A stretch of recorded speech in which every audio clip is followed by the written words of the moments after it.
Welcome, everybody. My name is Kiran. This is the webinar called Police Violence and Racism Among South Asian Canadians. This is brought to you by the Committee of Progressive Pakistani Canadians. Before we begin, I'm going to do a land acknowledgement for the Indigenous people of this land where we are. This land has been a site of human activity and a home for people for 15,000 years. This land is a territory of the Huron-Wendat and Petun First Nations, the Seneca, the Anishinaabe Nation, the Haudenosaunee Confederacy, and most recently the Mississaugas of the New Credit First Nations and the Métis Nation. Please take a moment to become present on this land. Take a deep breath and feel the way that your feet are planted on this land. Today, the meeting place of Toronto and Mississauga, where we are at, is still home to many Indigenous people from across Turtle Island, and we are grateful to have the opportunity to work in the community on this territory. Okay, just a couple of things before we start. So as I said, my name is Kiran Fatima, and I want to thank you for joining us today. This webinar is organized, as I said, by the Committee of Progressive Pakistani Canadians, or CPPC as we like to call ourselves. This CPPC was formed in the early 1980s to work in solidarity with the movement against the military dictator General Zia-ul-Haq in Pakistan. The CPPC was formed in Canada, of course. We organize political, educational, and social meetings of interest to the Pakistani Canadian diaspora and the South Asian community. We stand for a secular society in which state and religion are separate. There is freedom of religious belief and practice so long as there's no harm that's caused to society. And also there's freedom not to believe. We stand for equality of women and men, equality of all genders and all people regardless of religious belief, color, nationality, ethnicity, or sexual orientation. We stand for peace and against imperialism, wars, or militarism. We stand against state violence, group and individual terrorism, fundamentalism, and Islamophobia. We stand for genuinely democratic governments representing the people's interests, not those of the corporations or the 1%. And we stand for social justice in all of its manifestations, as well as socialism, which is government by and for the people.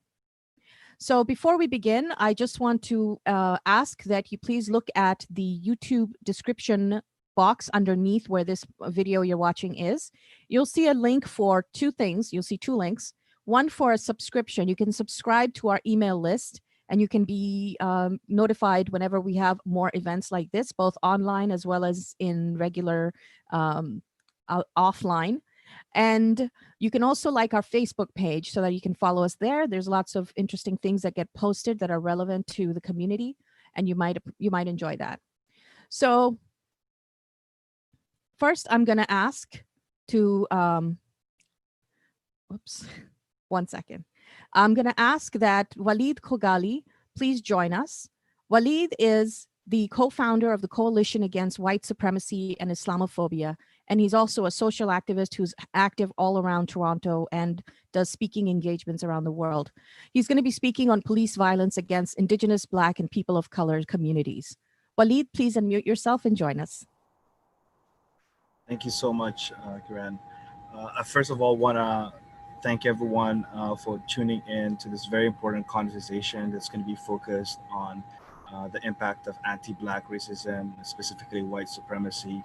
And I'm going to be sharing with you the unfortunate news that racism exists in our society. We have overwhelming data. A simple Google search on the term anti-Black racism, Ontario statistics, will lead to so many reports from the Ontario Human Rights Commission to government itself, specifically departments, seeing overwhelming data that prove that the systemic discrimination that happens in the workplace, but also when it pertains to Black members of our community, Indigenous and racialized folks accessing services as well. So that is an unfortunate fact.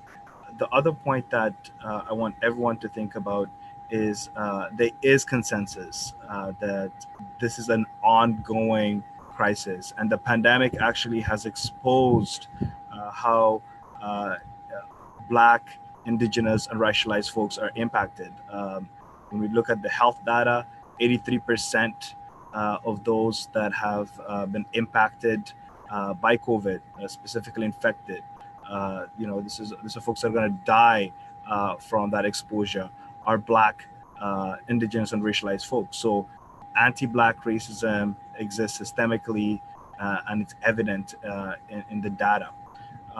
There's also been so many public inquiries that have focused on the impact of policing, and we are hearing from folks who have studied that data, and there's going to be more information coming up this fall, that it's horrible. We're talking about Black males specifically being impacted in the justice system in ways that we cannot even imagine. We're talking about displacement from social housing. We're talking also about unemployment, specifically volunteer opportunities, and the impact of overcharging on racialized folks, specifically Black men, who represent about 4% of the city of Toronto's population, but account for almost a third of the charges. And more of that data is going to be coming out, and I think it's important for us to appreciate the impact of anti-Black racism if we're going to work on dealing with institutions that were created to basically not just protect property, but also control, surveil racialized folks in our communities. And we see overwhelming data of that, even when it pertains to access to justice. There's been systemic failures. The Fontaine Miller specific case in Durham region speaks to the collusion between two police institutions, which resulted on a mere apology that the Fontaine Miller rejected as insincere, and there's been no serious reform or action, and that is the issue. We're seeing more reform south of the border, unfortunately, than here in Canada, which is something that I did not expect as as a Canadian, as someone who advocates for human rights. We should actually be moving forward with community-led reforms, which we will be talking about in the later segment of this conversation.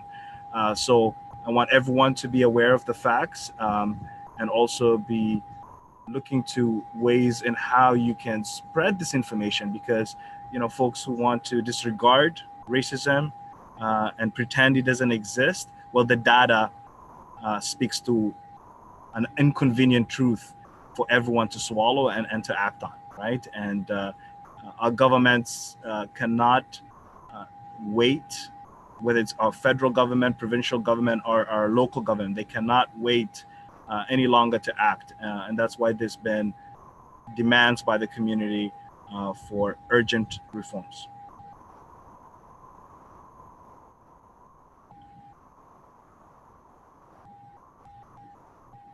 Great.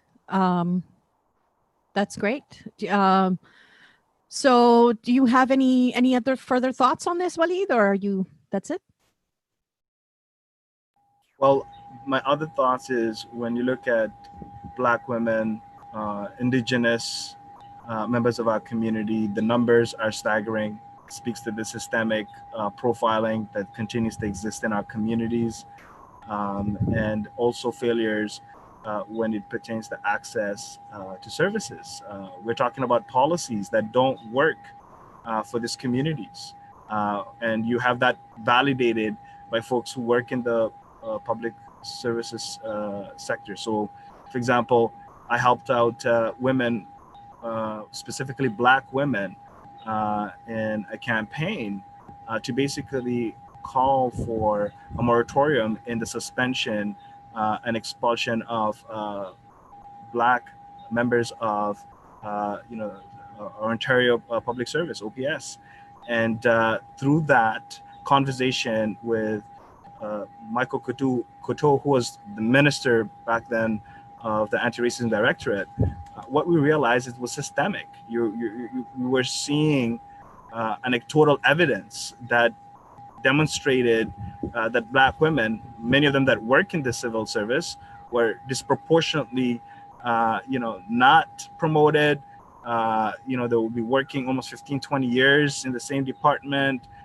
Incidents of anti-Black racism completely, ignored. Like the lack of whistleblower protection was so evident and almost systemic failure in what the legislation was supposed to do.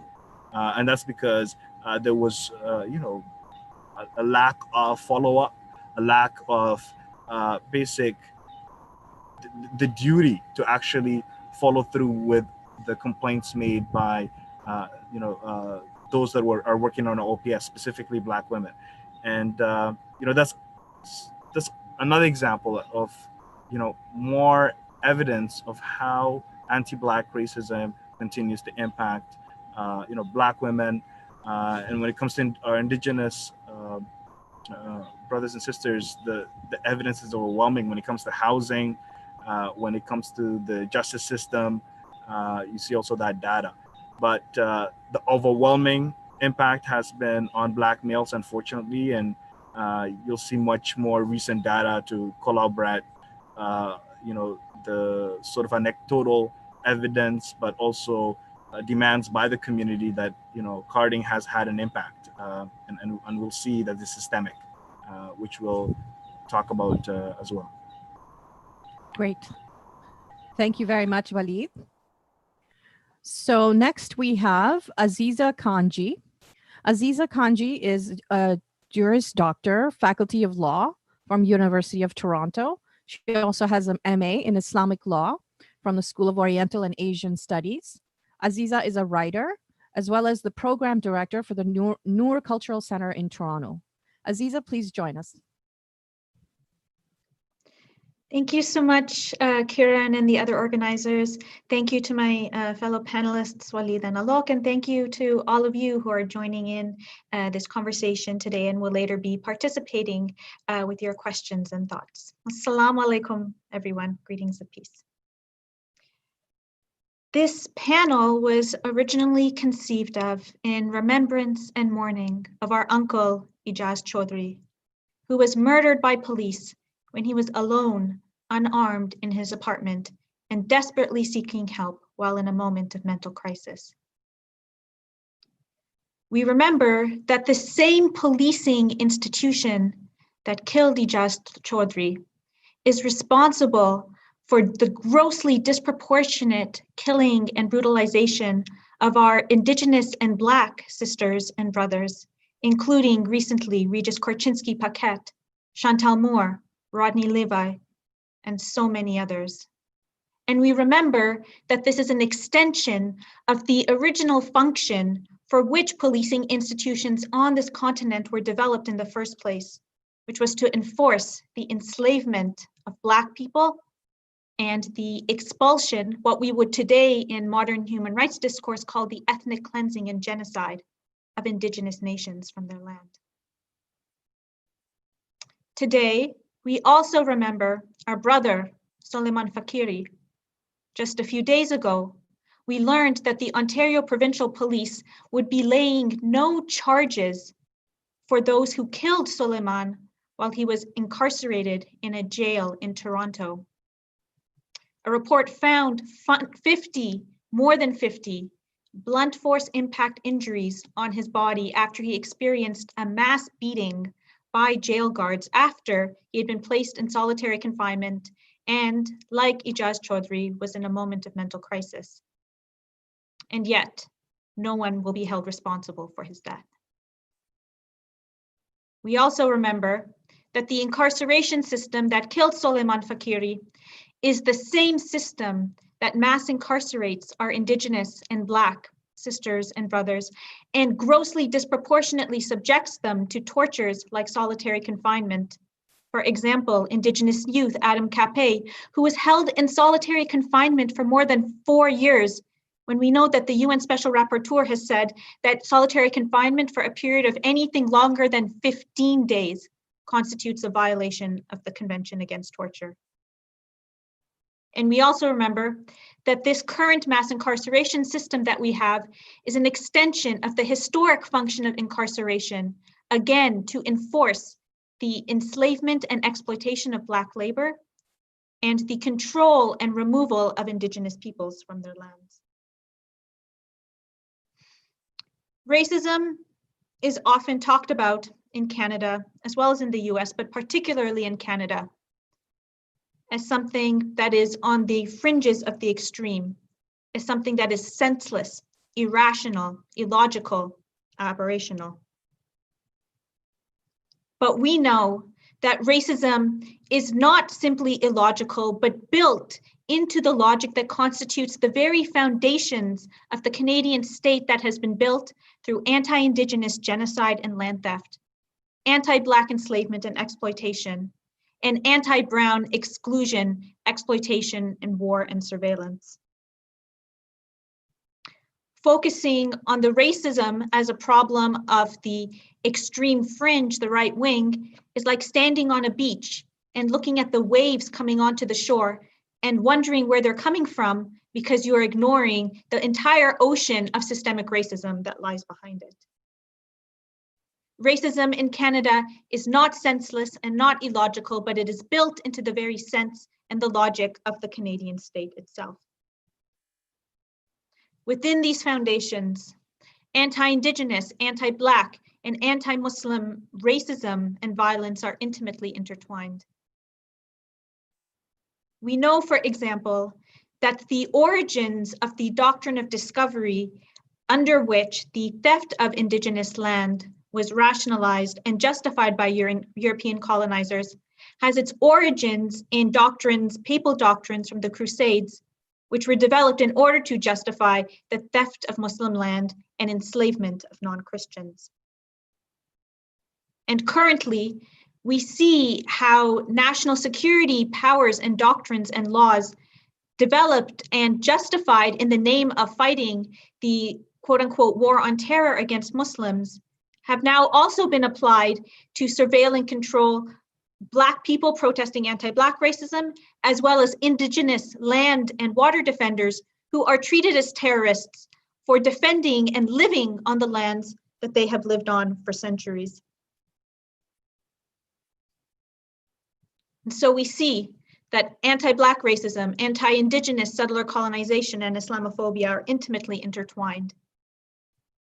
And yet, part of the way that this system, this complex system of racism maintains itself is by enabling those who are subjected to one strand of this racism to benefit from participating in another.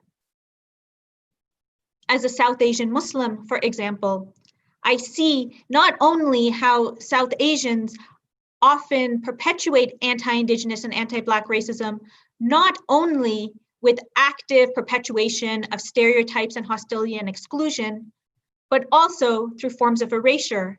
For example, anti-Islamophobia activism by non-Black Muslims that erase Black Muslims, as well as the settler colonization of this land. Activism against Islamophobia, for example, that attempts to prove Muslims' patriotism and belonging to the settler state by erecting, for instance, Canadian flags outside mosques, while ignoring the Indigenous sovereigns of the very land on which these mosques have been erected. Or, for example, by tracing Muslims belonging in Canada and attempting to prove the legitimacy of our presence on this land by tracing Muslim history to white settlers on this land who converted to Islam, while ignoring the Black Muslims who were brought here through systems of enslavement, as well as other Black Muslim presences on this land. As Muslims, we rightly feel the need to feel safe and secure in our mosques. But how can we build safety in mosques that are constructed on land soaked in the blood of anti-Indigenous genocide? We go to seek justice from institutions like police. But how can we find justice with police institutions that arise out of histories of enslavement and colonization and that continue to kill and brutalize with impunity, including in the case of DeFonte Miller, which Waleed mentioned. DeFonte beaten so badly by an off-duty cop and his brother that he lost an eye, and yet both were acquitted of aggravated assault and convicted only of simple assault.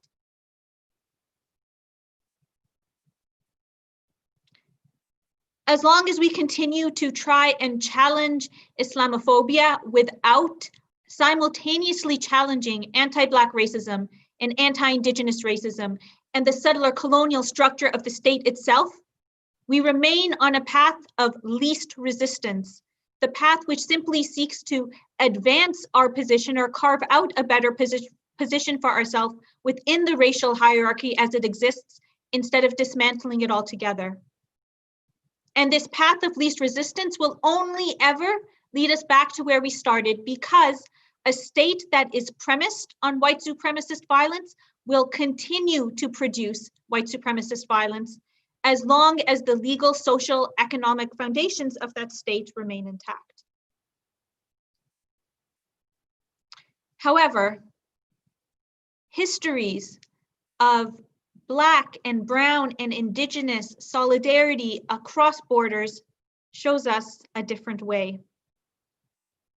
Many of these histories have been erased because it is precisely through erasing histories of resistance that systems of oppression remain in place, by pretending that the critiques that are launched against it are perpetually new, are being heard from the first time. Systems of oppression perpetuate themselves by erasing the histories of resistance against them. And so it is our job to remember and to tell those histories.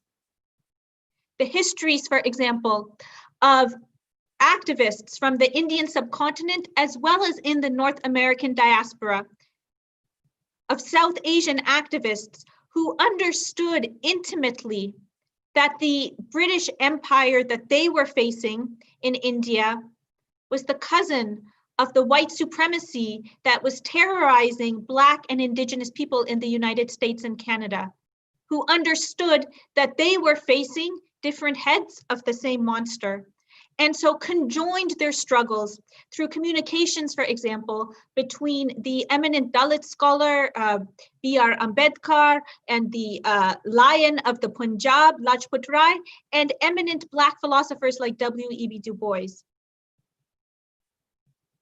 These histories of resistance show us a path not of least resistance, but of most resistance.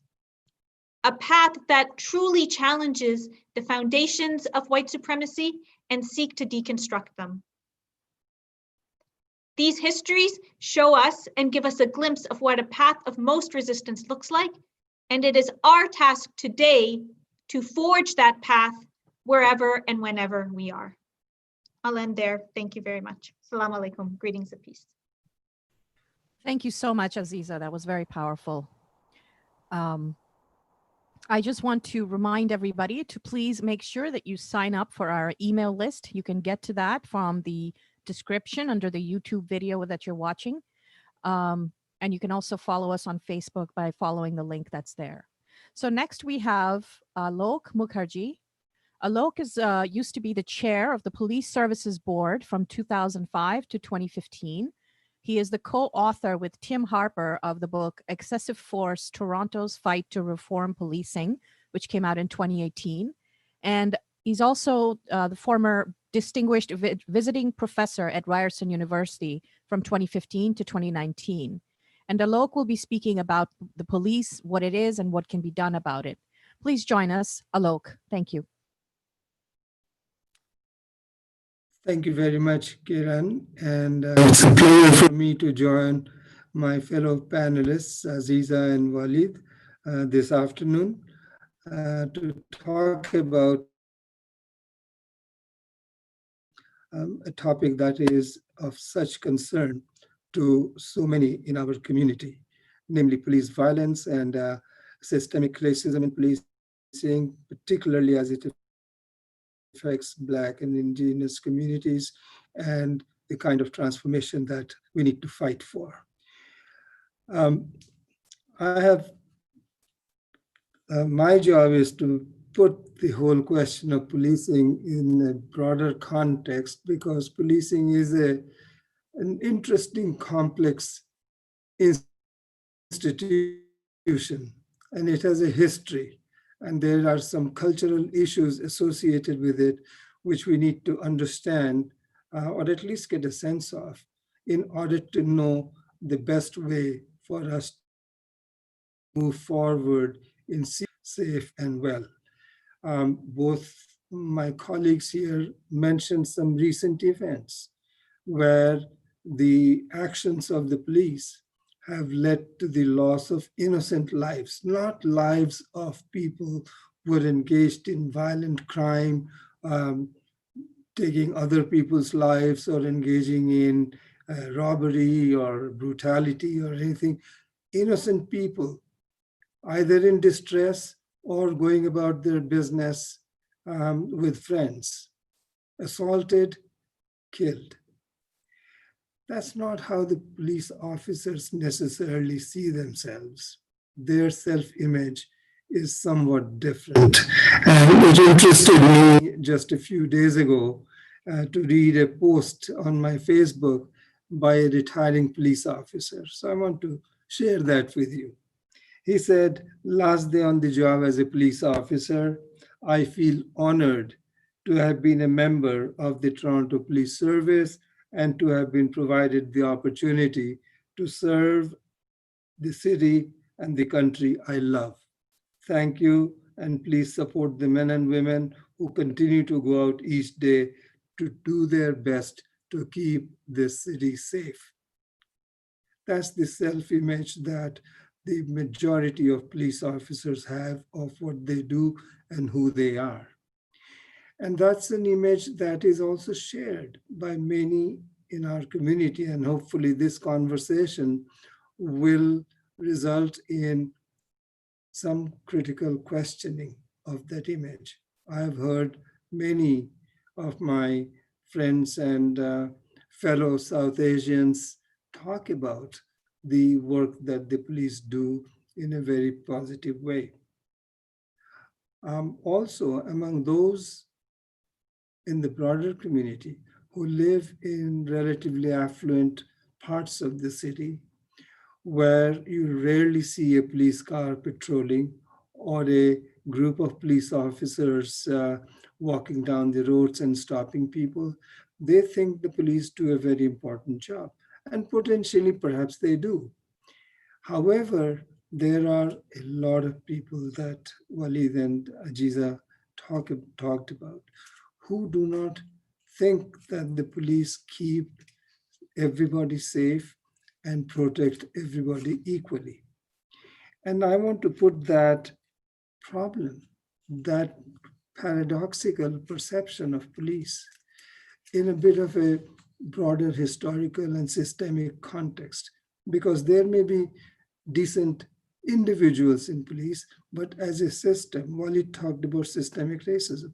As a system, the police produces certain results, particularly with regard to certain segments of our communities that are not consistent with this notion of protecting and saving, keeping people safe.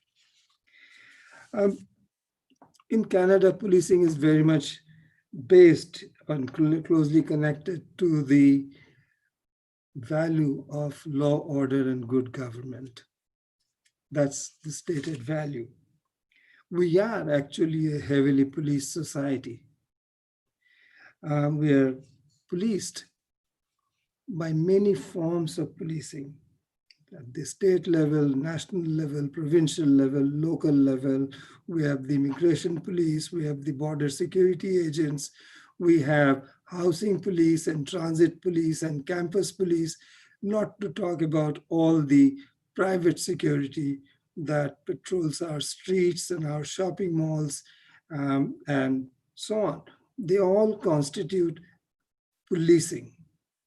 Now we have added to that technology, cameras and CCTVs and so on, that are all surveilling us, watching at us, watching who is where, who is doing what, who is supposedly in the wrong place, and so on.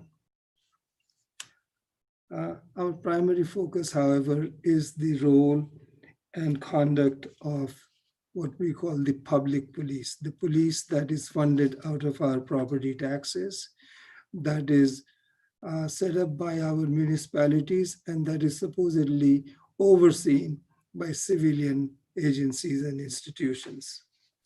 This form of policing began in the 19th century. In Toronto, in 1834, 1835, 5 prominent citizens, including some judges, the mayor, and some rich business people, came together and established the Toronto Police Force with a high constable and a team of constables.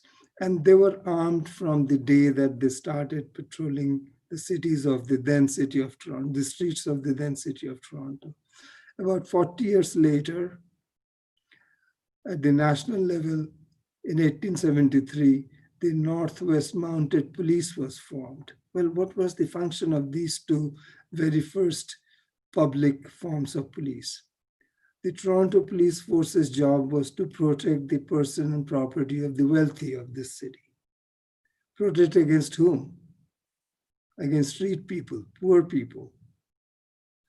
Northwest Mounted Police was created to promote and support the colonizing project, to facilitate the settlement of European settlers in Western Canada, and to quote unquote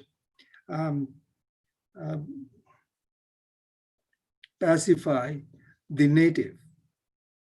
Their job from day one was to deal with the indigenous populations of Canada, of Western Canada, keep them under control, and facilitate the removal of their land rights by the settlers. So the history of policing in Canada, very quickly, begins with the protection of the privileged as a country and as a society. And that, I would say, has remained at the core. The political and class racial bias of policing has remained at the core of public policing. When we talk about law and order and good government, there are communities of society that have needed to be kept under control. Over time, policing has evolved, and we have seen how those purposes have remained constant. We have seen a time during the civil rights movement and so on, when police was used to control quote unquote radical political groups. We have seen police gather intelligence and surveil social justice activists, human rights activists, not only in the indigenous community, but in the broader racialized community and the broader community. We have seen instances where police has been used to break strikes by organized labor. So at the core, it is about property, it is about race, it is about class. Protecting some from the other, protecting privilege from those without privilege. We have to be very clear about those purposes. We've also seen how, since those early days, policing has evolved. The scope of policing has expanded so that it no longer only does what is conventionally considered to be policing, but now it is in our lives in a very big way. Police are in the schools, police are dealing with mental health, police are dealing with street people, homeless people, police are dealing with the traffic control, police are dealing with the elderly. In effect, as society has evolved as a result of neoliberalism, as society has become more socially unjust, as society has become less equal, as gap between the rich and the poor has grown, as more people have been rendered homeless, as society has become less fair,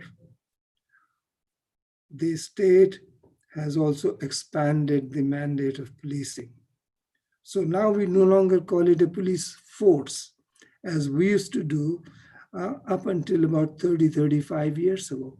Now we call it a service, police service, a form of public service to serve and protect.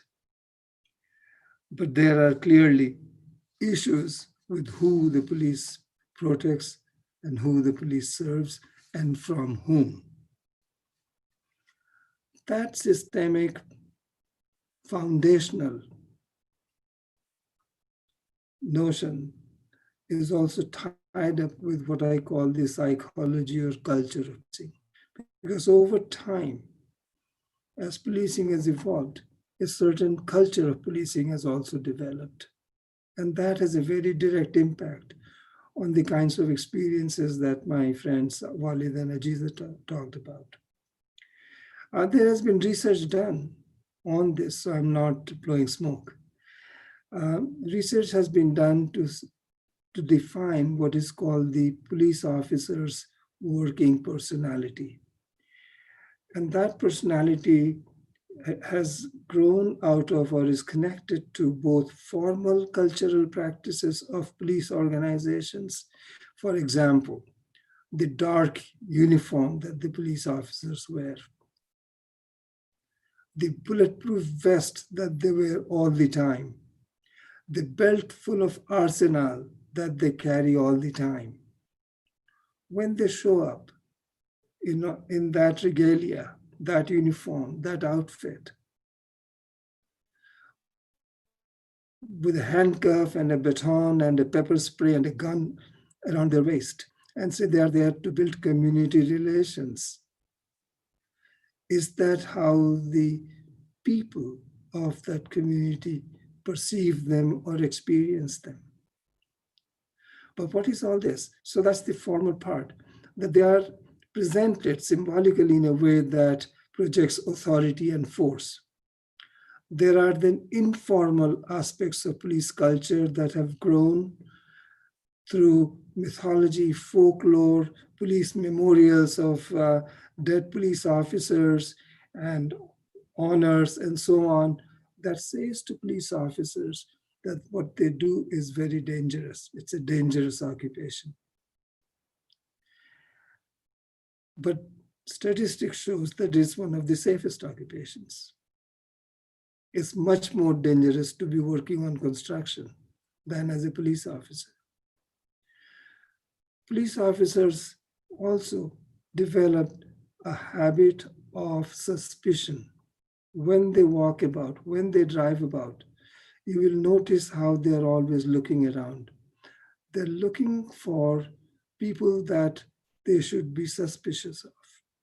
There is no scientific basis. There is no training based on which they apply their suspicion. They do it based on how people look, how they dress, how they walk, how they talk, very subjective criteria that they use to decide who should be the target of their suspicion. Because they feel that they are working in a dangerous job, they are suspicious. Suspicion leads to stopping, arbitrary stopping, interrogation, questioning. Who are you? Why are you here? What's your address? Who are your friends? Questioning, resulting in carding and profiling. So it's a combination of the formal purpose, mandate of policing, and the informal notion of suspicion. Danger and suspicion leads to exercise of authority. Police officers are trained to use authority. They do it by their body, the way they present themselves, with the voice that they use to gain control. The example of Ijaz Chaudhry Saab, the police officers, not one, but 5 of them, they break down the door and they're screaming at the top of their voice at his elderly schizophrenic man who is in need of help. He possibly cannot even understand what they're saying.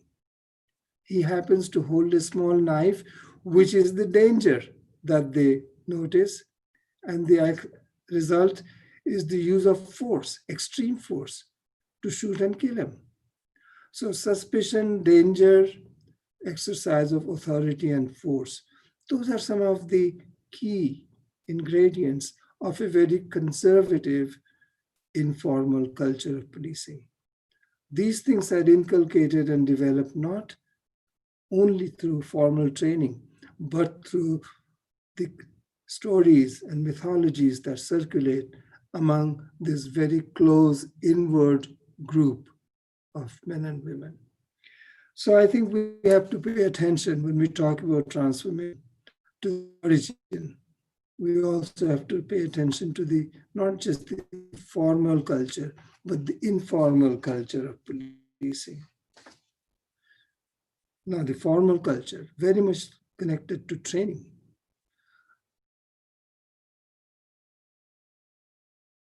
That our police officers, these men and women who, after 1 year, earn more than a university professor with years of academic training, they have very rudimentary training. They have about grade 10 education, and they get 11 weeks of training. Bulk of it is in use of force, how to shoot a gun, and how to drive a car. They are given amazing powers to arrest, to shoot, using their discretion and their judgment based upon the informal culture that I mentioned. The result is that we have differential policing, we have racist policing, we have police being used to preserve the interest of the dominant groups. And when we talk about transforming policing as opposed to reforming policing, we need to talk about how we go about dismantling this whole structure that oppresses, kills, destroys so many lives in our community. Thank you. Thank you so much, Alok. That was very comprehensive. Thank you to all of our speakers, Waleed, Aziza, and Alok. All three of you have given very thought-provoking insights from your perspectives. So we are looking at the question and answer session. If we can have a little panel discussion, if that's okay with everybody. There are a couple of questions that we collected. So one of them is for anyone really, but Waleed, if you want to start with that. What are some community-led reforms that people should be aware of, or community-led initiatives? Excellent question. When it comes to community safety, there's plenty of evidence of community-led initiatives, especially south of the border. In Oregon, I think for almost 2 decades, you've had a mobile response specific team that focuses on crisis response. So they have a metropolitan crisis response team. The other examples of community-led safety solutions is basically focused on approaching community safety with integrity, specifically making sure that folks within the community are able to be part of the broader conversations about the systemic impact of poverty in those communities. So, basically working collectively to address those root causes, and also pushing resources from criminalization and the killing, as the evidence proves, and the systemic discrimination and the systemic actually lack of access to justice in many cases that we've seen institutionally and historically because of the impact of white supremacy. As Alok earlier alluded when he said that how polices were created, especially national police, when pertain to the colonial project in Canada, which is white settler colonialism. So we have to be aware of the foundations of the institutions that continue to make the problems worse. So there's so many community-led solutions. Unfortunately, we are falling behind our friends south of the border who are actually moved towards meaningful reforms when it pertains to addressing community safety that's focused on um, uh, policing not being a focus of criminalization, but more of interventions. With the mobile crisis response theme that I earlier talked about, but there'll actually be more examples in an upcoming interim report of the Ontario Human Rights Commission that's to speak to a ton of evidence of how that could look like. So what are the community demands for reforms? Well, divesting in institutions that kill, continue to criminalize and profile innocent members of our community. And I just want to preface that this conversation is not just focused on recent events like the killing of Uncle Ijaz Ahmed Chaudhry, and also the lack of justice that we see with the Dafonte Miller case. But it's also about the historical context. Like, this is nothing new. But what's new is 51% of Canadians support the defunding of the police. That's a staggering statistic that shows the conversation has changed around. And I'm hopeful this community reforms will be championed by our white allies who, understand the systemic impact of hate, because they are in spaces that racialized folks are not in. And we also have to appreciate that the South Asian community also has a role to play in those type of reforms. It has to be community-led, and we'll discuss more of that later on. Thank you for that. Thank you very much. Does anybody have? Yep, Aziza, go ahead. I just want to double down and echo what Walid said about the fundamental importance of these initiatives being community-led and not just reverting back to reinforcing and augmenting the power of different institutions of the white supremacist state, because we know that institutions that are often represented as an alternative to police are part of the very same system of white supremacist policing and criminalization by other names of Indigenous, Black, and racialized communities.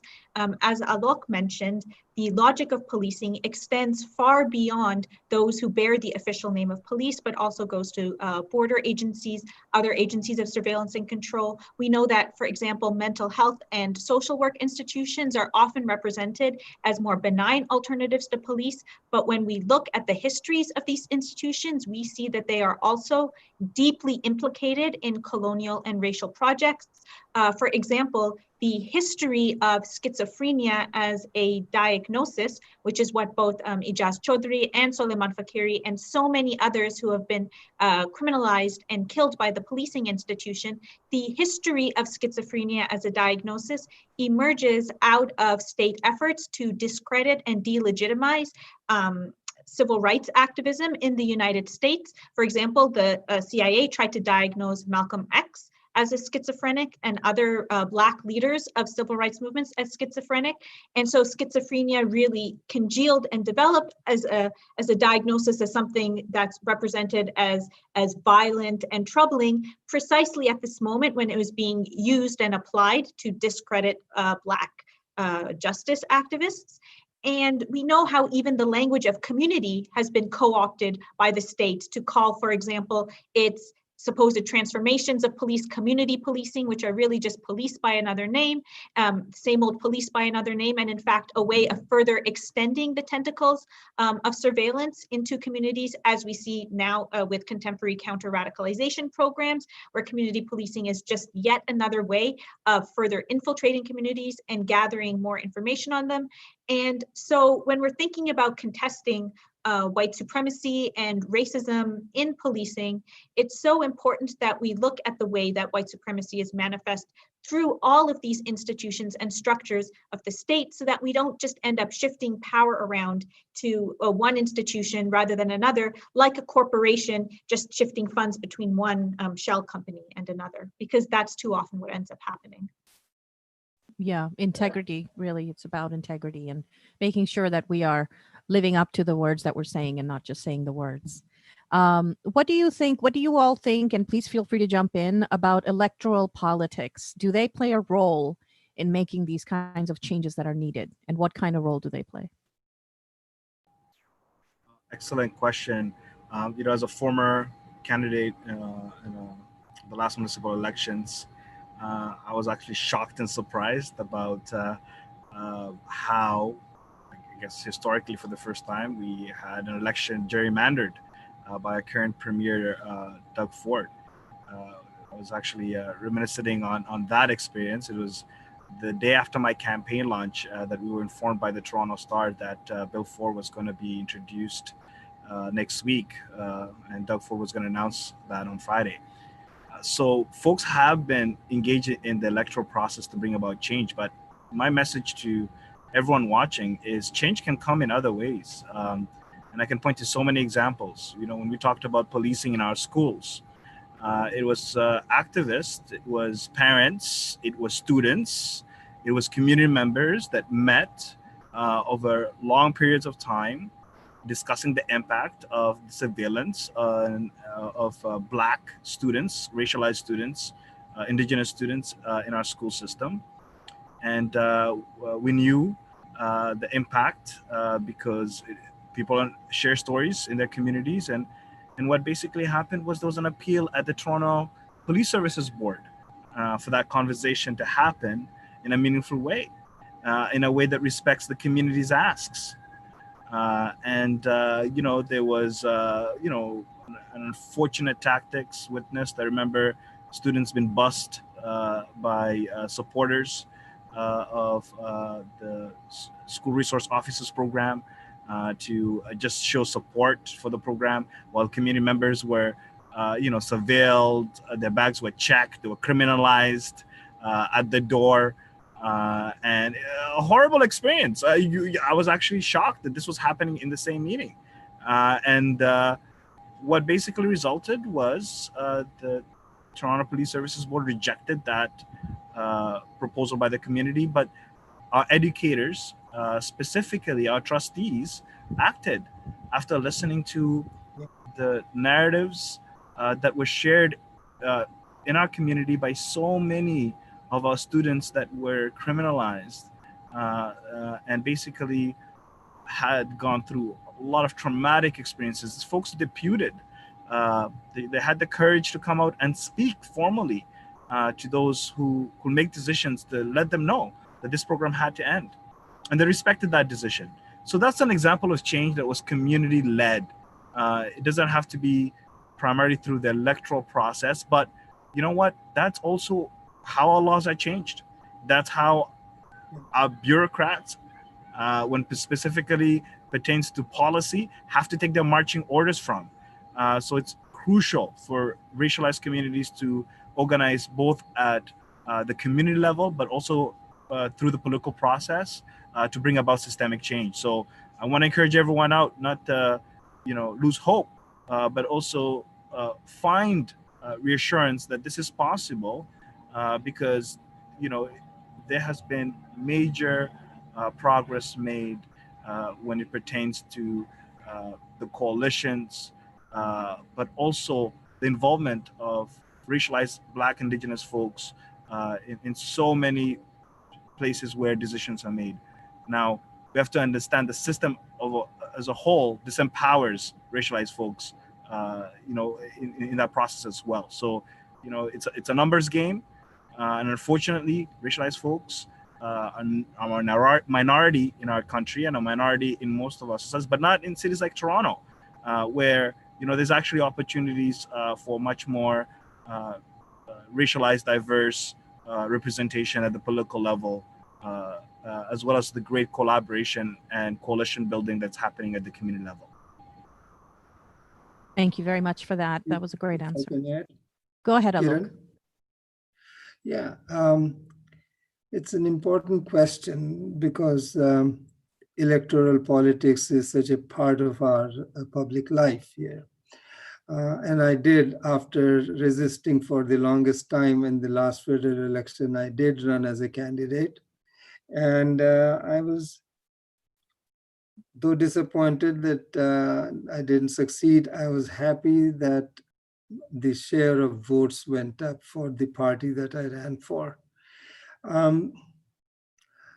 But more importantly, it gave an opportunity for engaging in some critical conversation across the riding. Conversations about climate change and environment and economic policy and racial justice and housing and poverty and so on. And it was heartening to see that there were thousands of people in my neighborhood, my area, my riding, who want to see fundamental radical change in all of those areas. So electoral politics is important and we should pay attention to it. At the same time, it is also important that when we decide to participate as voters, we do that in a conscious, deliberate, and critically educated way. Because there's a sense that prevails that only one of the two main dominant parties provide a middle of the road balanced approach. And yet the history is that they have time and time again misled us and failed us. Now I relate that to policing. We are talking about, and Aziza actually talked about community-based and the need for community-based accountability more broadly. Our premier, a few days after he became premier, said that he feels that there's so much accountability of policing that the hands of police officers are tied. And he was going to relax that accountability. So while we talk about electoral politics, we also need to talk about vigilance. Like Walid just said, there are many different ways to participate in public life. We use our role as citizens, as residents, as members of the public to be vigilant and use every form of action available to insist on greater, not lesser, accountability from our public institutions, not only policing, but health service sector, housing sector, education sector. Whatever role is available to us in the communities where we live, we need to exercise them to achieve the most accountable public services and public institutions to serve us. That's right. Thank you. Aziza, did you have something? Yeah. Oh, yes. So I think, as racialized communities and communities represented as being new immigrants, we're often made to think that the primary funneling of our politics is through the electoral process, and particularly through the single act of voting. But far from being the highest, most important act of politics, it's actually the least it's actually the least important. I've heard some activists refer to voting as a form of harm reduction, a way of often what ends up happening is that we choose the least bad options among the menu that's presented to us, when instead we need to be engaging in activism to actually shape the menu of options that we have itself. So when we look at our federal political parties, for example, which political party is seriously challenging Quebec's deeply racist, quote unquote, secularism law, which prevents women wearing hijabs, people wearing kippas and turbans from acting in the public service? Which political party is talking about upholding the most basic rights under international law for the Palestinians? Which political party is talking about genuine restitution and reparations to Indigenous peoples for the massive theft of their land? Not a single one is talking about these things seriously. And so our task is not simply to go out and vote, for a political party based on the options that are presented to us, but actually ensure that we engage in the activism to make sure that we have something worth voting for in the first place. And it is particularly crucial that we engage in activism at this time, because even this most limited act of being able to change our democratic system through voting is being progressively eroded through creeping counterterrorism laws, which are deeply corrosive of our most basic democratic rights and civil liberties. And so it's particularly important that we protect our right to achieve social and political transformation through democracy when it is being taken out of the hands of the people. And then secondly, I think we also need to remember that it's not only the Canadian government that we have a relationship with and obligations to, but the Indigenous orders of government that have existed on this land since time immemorial. Often as immigrant communities, we focus on appealing to and forming relationships with the Canadian states. I know many people in our communities are very eager to get invited to government consultations or sit on committees and things like that, but we ignore the Indigenous sovereigns of this land. And so I think we also need to pluralize our idea about what constitutes a government on this land, and not only reify the settler Canadian government by acting like it's the only legal and political order that exists. That's right. Thank you very much. There's just a couple of more questions and then we can do closing thoughts. A couple of questions that came in that were actually similar. How does anti-Blackness among South Asians play into the general anti-Blackness in Canadian society? And something that came in that is related, what do you say to the model minority myth that many South Asians and others fall for in North America? You know, as you just said, the idea that the proximity to whiteness, the proximity to the settler state. So what would you say to them if they were listening? Me, or does someone else want to go first? Go ahead.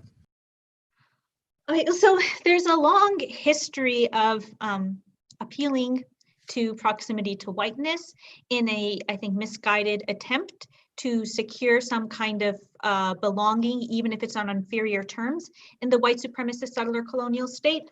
For example, under US law, for a long period of time, only white people were permitted to legally naturalize to American citizenship. And so Indians tried to argue that they were white based on their identity as Aryans in order to secure for themselves the privilege of naturalizing to become American citizens. But what I think we see time and time again is that any benefits secured through these appeals of proximity to whiteness are ultimately illusory and stripped away. Indians were ultimately prevented from becoming naturalized American citizens, no matter how much they prostrated themselves before the altar of whiteness and claiming Aryan identity. And I think that we also see how the modes of surveillance and control and oppression that are developed in order to subjugate one racialized group or racialized threat end up being applied to subjugate and control other groups as well. And so instead of attempting to assimilate ourselves to whiteness, which ultimately is futile and also ends up perpetuating and entrenching and strengthening this system of white supremacy as a whole, which subjugates us with one arm while pretending to uplift us with another. Instead, I think we have to follow in the footsteps of those who came before us, who saw the connections between these different forms of oppression and understood the futility of attempting to dismantle the master's house by valorizing and appealing to the master's tools. Thank you. Yes, go ahead, Yeah. Alok. I think it's the two questions are related and the answer has to be multifaceted. There's culturally, we have to admit that there is colorism in the countries of our origin. It's in our language, it's in our old texts, it's in our cultural practices. Culturalism has a very strong root in all of those. Aziza talked about Aryan.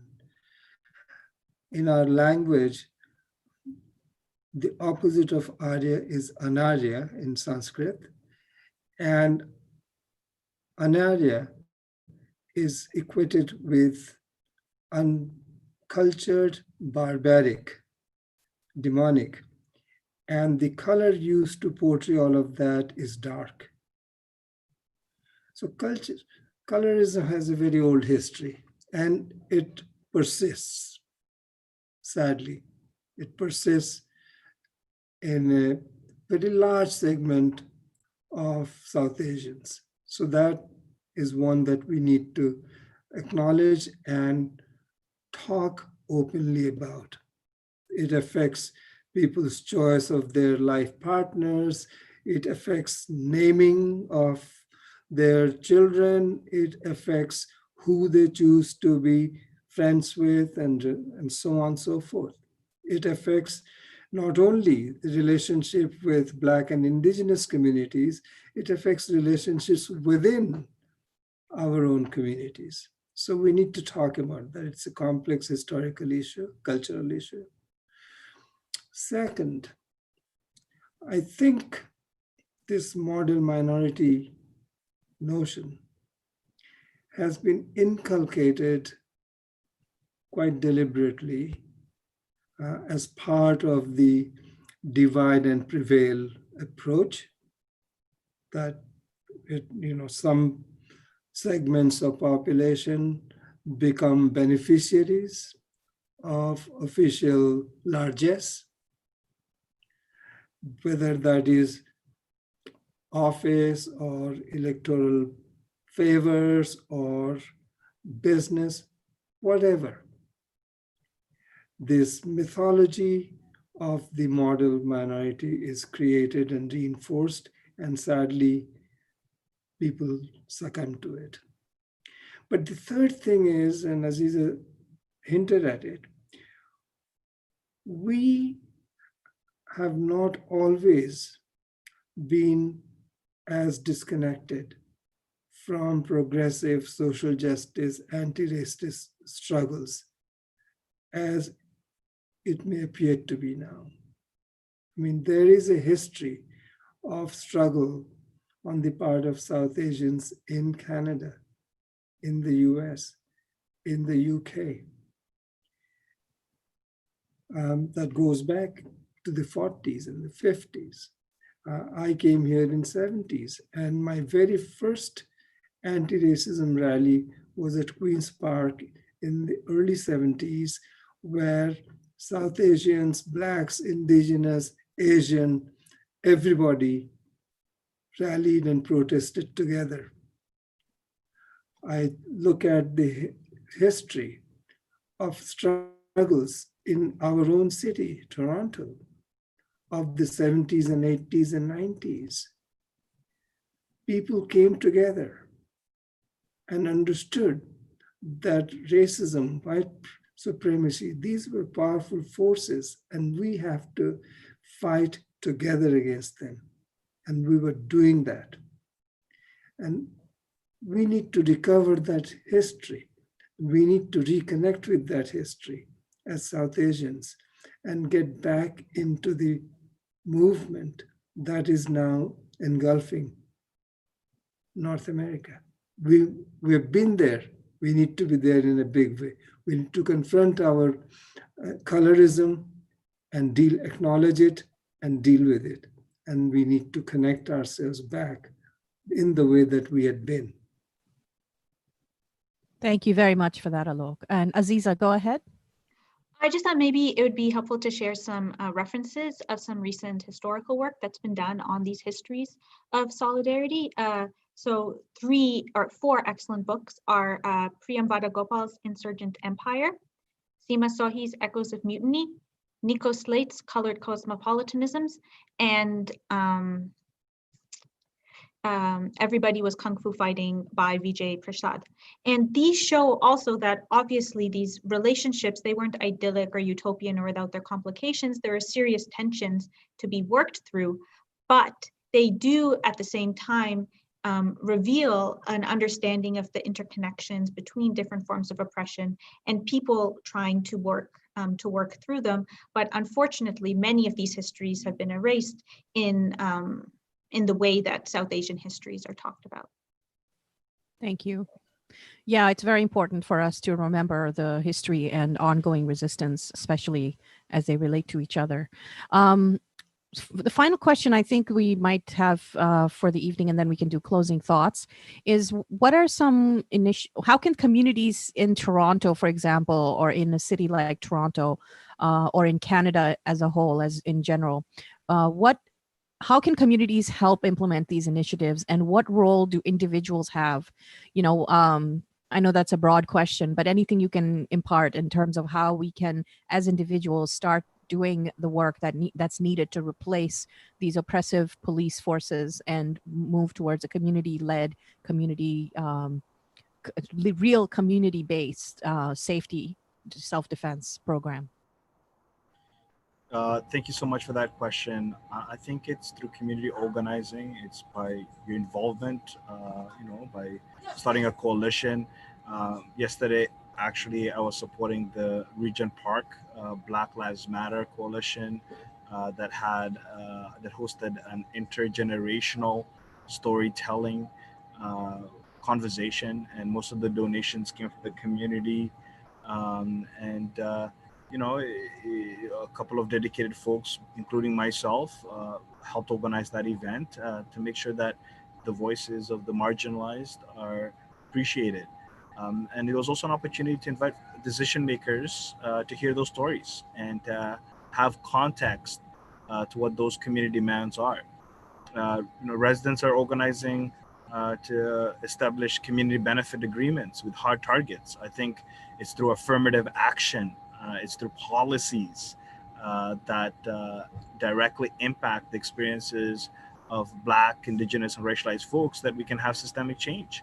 And that actually will require your involvement. If we really want to change the system and reform it for the better, we need to work with our white allies, with folks with privilege.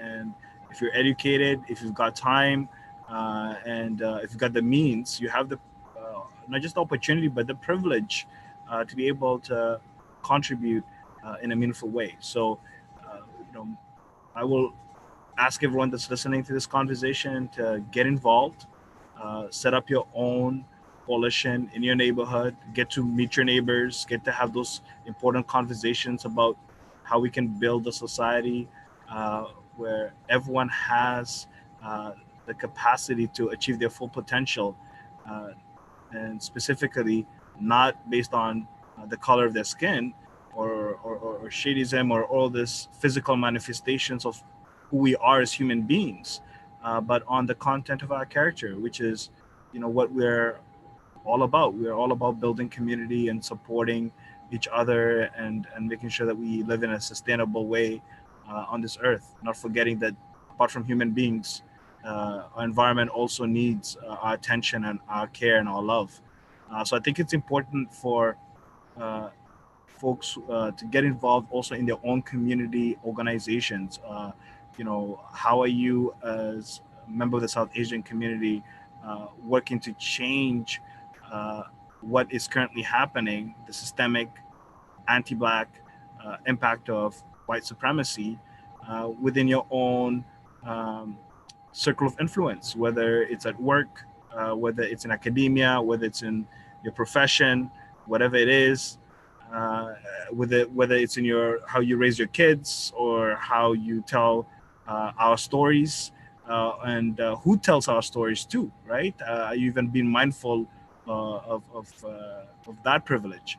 So I think it's important to deconstruct and learn the impact of white supremacy, and the only way you can do that is by getting involved, by being exposed to people who can share their lived experiences to help you unlearn what you subconsciously have grown to know as the norm, when it shouldn't. Hate should never be the norm in any community.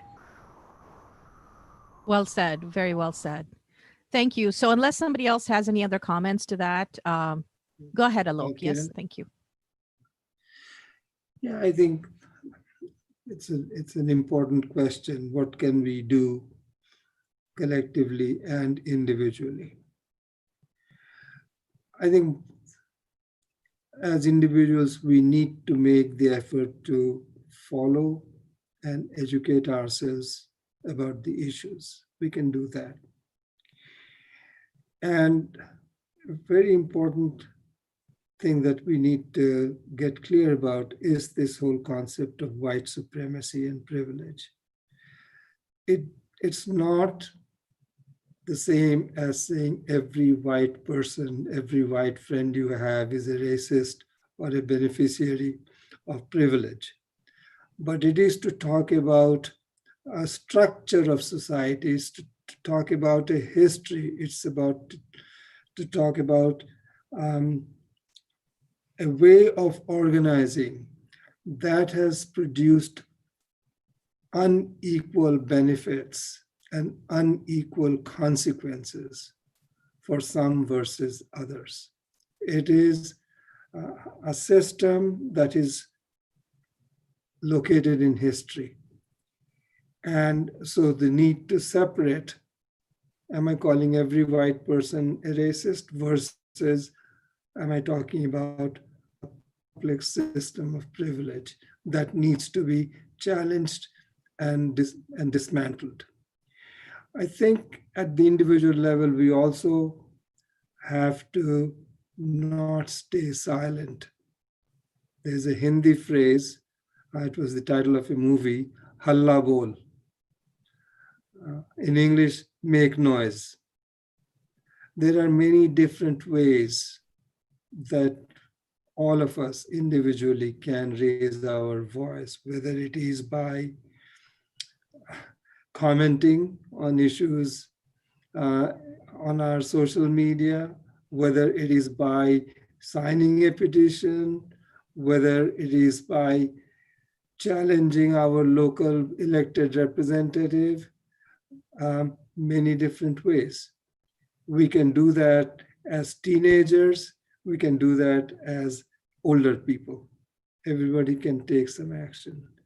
Collectively, the organizations that we are part of, if we are part of, can play a role in supporting the efforts, the struggles, the movements for creating a better society. There are environmental challenges, there are housing challenges, there are poverty challenges. There are many different ways. If I happen to be fortunate enough to be living in comfort, I do owe it collectively and individually to make an effort so that those who are not as comfortable get their fair share.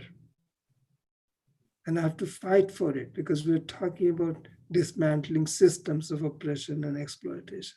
We need to learn about them individually and we need to fight against them collectively. We need to make that effort. Definitely. Thank you. Aziza, go ahead. So both Waleed and Alok talked about the importance of learning and unlearning. And I think in addition to all of the very practical hard work that we have to do on the ground, it's also very important that we do the epistemological work, the knowledge work, the work that it takes to build a fundamentally different, radical imagination about what our societies can look like. Because I think that actually one of the biggest barriers to dismantling and abolishing the police is that most people simply can't imagine what a society without police could possibly look like. Because as humans, we have this deeply rooted tendency to naturalize and universalize whatever particular social conditions and oppression we happen to find ourselves in. So we find it very difficult to imagine a world beyond the colonial Eurocentric nation states we currently find ourselves in. We find it very difficult to imagine a world within which we don't obtain our food from a fundamentally exploitative and cruel factory farming system. We find it very difficult to imagine how our economies could be organized outside of the disastrously exploitative, if not annihilative system of capitalism that has been built up. But as Alok mentioned, white supremacy, policing, like all of these different institutions of violence, are institutions with histories. They arose at a particular moment in time, and they have histories before them, and they have histories outside of them. We know that non-European societies, African societies, indigenous societies, Muslim societies have had fundamentally different ways of organizing themselves that we can draw on to imagine what futures might look like outside of these institutions of violence and surveillance and control and exploitation that we live in now and that we threaten to naturalize so that we feel that we can't get beyond them. But there are so many powerful works of abolitionist literature, including from Canadian and American, Black and Black women writers. For example, Robin Maynard, Angela Davis, Miriam Kaba, Ruth Gilmore Wilson, that we should all be reading in order to reinvigorate our imaginations so that we can think beyond the circumstances of our present and imagine what a future without police might look like, a future that once we're living in it will seem so natural to us that we can't imagine that the world was ever any way else. That's right. That's right. We have to have a vision for the world that we want, as well as being able to fight what we do have right now. Thank you very much, all speakers. I'm going to give you another minute to have any closing thoughts that you might have before we wrap up. Just before that, I'm going to remind our audience, if you want to, you can subscribe by your email. If you go into the description of the YouTube video, you can find a link to where you can subscribe via email to our list, and you can be notified of any time we have events. We hold events throughout the year, the CPPC, Committee of Progressive Pakistani Canadians. So please do join our mailing list. You don't have to be Pakistani to join. You don't have to be Canadian to join. In fact, we're doing a lot of webinars. So if you are from anywhere in the world, just feel free to join. And we also have a Facebook page that's linked in the description. So please make sure you follow that.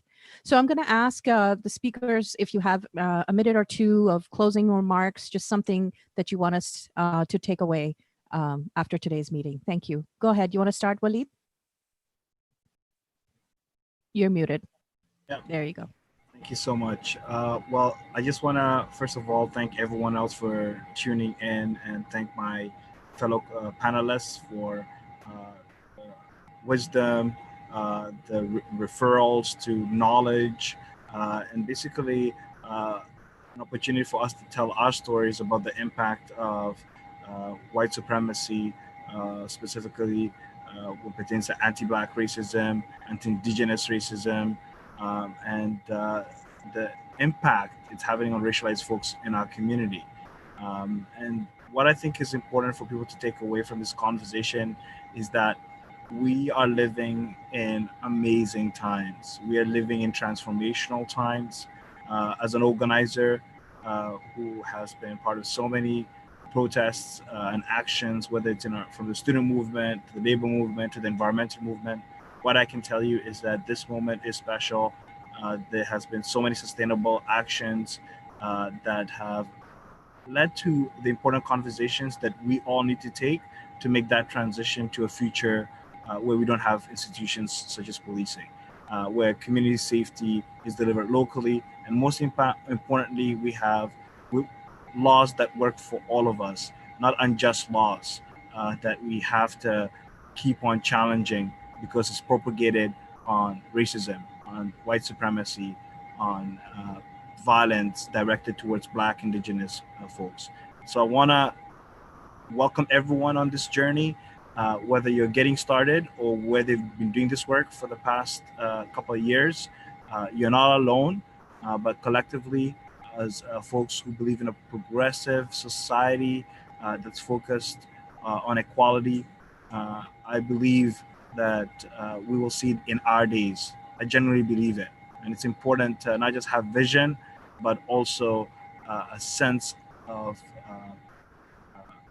awareness that this is possible, because we've sacrificed so much and past generations have sacrificed so much that we should not let this moment go away without actually taking on this very important struggle for equality. Thank you. Thank you, Waleed. Aziza, do you want to take it away. I just want to say thank you to the organizers, the fellow panelists, to everyone who tuned in and participated, and to all of the people on the ground who for so many years, so many decades have been doing the hard work that has made this current moment of transformation possible. The theorist of nonviolence and philosopher Ursula Franklin described social change as being like an earthworm that works under the ground for so many years, doing work that is invisible from the surface until it finally breaks through. And so, inshallah, let us all continue to do that work under the ground to prepare the soil for the changes that are to come. Thank you. Thank you very much. Alok, please go ahead. Yeah, thanks, Kiran. And it's been a pleasure to spend a bit of time in this conversation with everybody, but particularly Walid and Aziza. I'll just add one thing to what my colleagues here have said, and it is the need among us South Asian Canadians to break the silence. We need to talk openly and frankly about the issues around which a momentous struggle is occurring all across North America. It is not a struggle that is somebody else's concern. It is very much a struggle that is ours too. And we cannot remain detached from it. We cannot remain silent about it. As Aziza said, knowledge. Let us talk and learn about the issues. Why is it that people are talking about defunding the police? What does that mean? As Aziza said, we need to imagine a different alternative. We need not accept as given, as fated, the structures we have. So break the silence, please. Talk to each other, learn, look for resources, and participate. Halla bol, halla bol, halla bol. Make noise, make noise, make noise. Thank you. Thank you. Thank you so much, Alok. Hallabol, definitely. Thank you, everybody, for attending, and to the speakers, Walid, Aziza, and Alok, for your wonderful comments and insights and all the experience that you're bringing to our event. Thank you so much for that. And thank you to our audience for tuning in. I just want to share that in 2 weeks' time, we are having another event that we're going to hold as a webinar, and it's going to be called Freedom from Colonialism. So I'm going to share a poster here. This is going to be posted on our website, pakistanicanadians.ca. And this will be the same, we're going to have speaker Taimur Rahman, who is a Pakistani academic and musician, very famous, and Radhika Desai, who is a professor from Manitoba, also very well known in the social justice circles. So please do join us on August 23rd at 4 p.m., exactly 2 weeks from today. And again, you can go to pakistanicanadians.ca and you can find information there. And if you signed up with the email list, you'll get an email about it. You'll get a few emails about it. So that's all for us for today. Thank you again, everybody, and hope you have a wonderful day, and stay safe and wear a mask. And remember that you are not alone. As everybody here pointed out, we are all in this together, and we have solidarity with each other. Thank you.